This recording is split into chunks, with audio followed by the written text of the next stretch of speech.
नमस्कार दोस्तों, मेरा नाम है अरुण सिंह और आप सफ़र कर रहे हैं फ्री एजुकेशन वर्ल्ड की दुनिया में। अभी इस टॉपिक पे मैं आपसे बात करूंगा कि क्या गवर्नमेंट को शराब और लॉटरी जो हैं इनको बेचकर क्या मतलब पैसे कमाने की नीयत से इन चीज़ों के व्यापार में बढ़ावा देना चाहिए। क्योंकि द हिंदू में आर्टिकल आया है और केरला गवर्नर जो हैं उन्होंने क्रिटिसाइज़ किया है स्टेट गवर्नमेंट को for relying heavily on liquor and lottery to generate revenue. जो केरला के गवर्नर हैं उन्होंने बोला है, जो केरला गवर्नमेंट है उसको क्रिटिसाइज करते हुए बोला है कि गवर्नमेंट को सिर्फ शराब और लॉटरी पे ही निर्भरता नहीं बढ़ानी चाहिए अपने रेवेन्यू को बढ़ाने के लिए।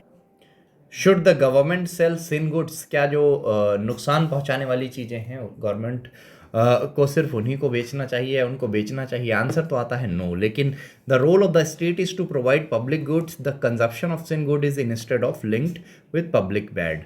देखिए, यहाँ पे रोल तो आता है लेकिन बहुत सारी ऐसी चीज़ें हैं जो कि स्टेट बेचती हैं, सेल करती हैं। अब जैसे भांग के भी ठेके होते हैं, ड्रिंक के भी ठेके होते हैं, देसी शराब, अंग्रेजी शराब, हर तरीके के ठेके होते हैं। गवर्नमेंट को सेल करती है क्योंकि वहाँ से रेवेन्यू आता है। Negative effect of sin goods अगर हम देखें तो disproportionately impact the weaker section of the society. Basically जो है, जो हमारा वीकर सेक्शन है, गरीब तबका है, उसको और ज़्यादा कमज़ोर करने का काम किया जाता है ऐसे चीज़ों का व्यापार करके।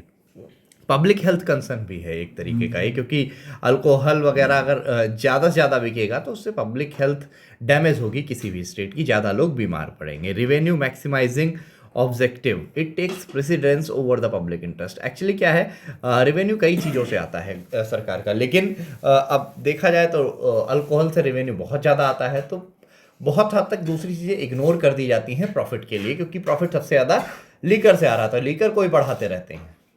गवर्नमेंट अगर देखें पॉजिटिव जो है, पॉजिटिव रोल क्या प्ले कर सकती है इसके बारे में अगर हम बात करें तो टैक्स रेट्स और प्राइस जो है सिन गुड्स के, इनको बढ़ाया जा सकता है। It will discourage people from consuming in the long term. अगर हम टैक्स बढ़ा दें उस पर तो काफ़ी हद तक जो है, जो लोअर स्टेटा है वो लोग अपने आप को बर्बाद नहीं करेंगे अल्कोहल कंजप्शन में। डेवलपमेंटल प्रोग्राम्स की तरफ देखा जा सकता है। जो टैक्स कलेक्ट हो रहा है लीकर से, उससे डेवलपमेंटल प्रोग्राम्स जो हैं उन पे स्पेंड किया जा सकता है। अब ऐसा स्टेट गवर्नमेंट करती क्यों है, उसका कारण क्या है? अगर हम देखें तो अगर हम टैक्स का देखें तो ज़्यादातर सेंटर टैक्स ले लेता है, केवल 43% जो टैक्स है वो स्टेट्स ओन करती हैं। बाकी फाइनेंशियल डिवोल्यूशन की बात करें तो state government are heavily dependent on the financial devolution from the centre. State government जो है बेसिकली डिपेंडेंट रहती हैं सेंटर के ऊपर कि सेंटर हमें पैसे देगा तब हम काम करेंगे, और there are only a limited number of goods and services. बहुत कम गुड्स एंड सर्विसेज हैं जो स्टेट के हाथ में है, जिन पे स्टेट जो है टैक्स लगा सकती है। और इस स्टेट को लिमिटेड ऑटोनॉमी भी दे रखी है, बहुत चीज़ों पे, बहुत कम चीज़ों पे टैक्स स्टेट लगा सकता है।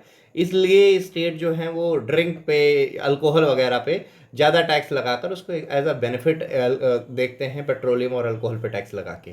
तो ये भी एक रीज़न है। तो ये सारे रीज़न हैं। अब आप इसमें सोचना आपको है कि स्टेट को अल्कोहल के सहारे या पेट्रोलियम के सहारे रहना चाहिए या नहीं रहना चाहिए, बेचना चाहिए नहीं बेचना चाहिए, आप कमेंट बॉक्स में बता सकते हैं। जय हिंद, जय भारत।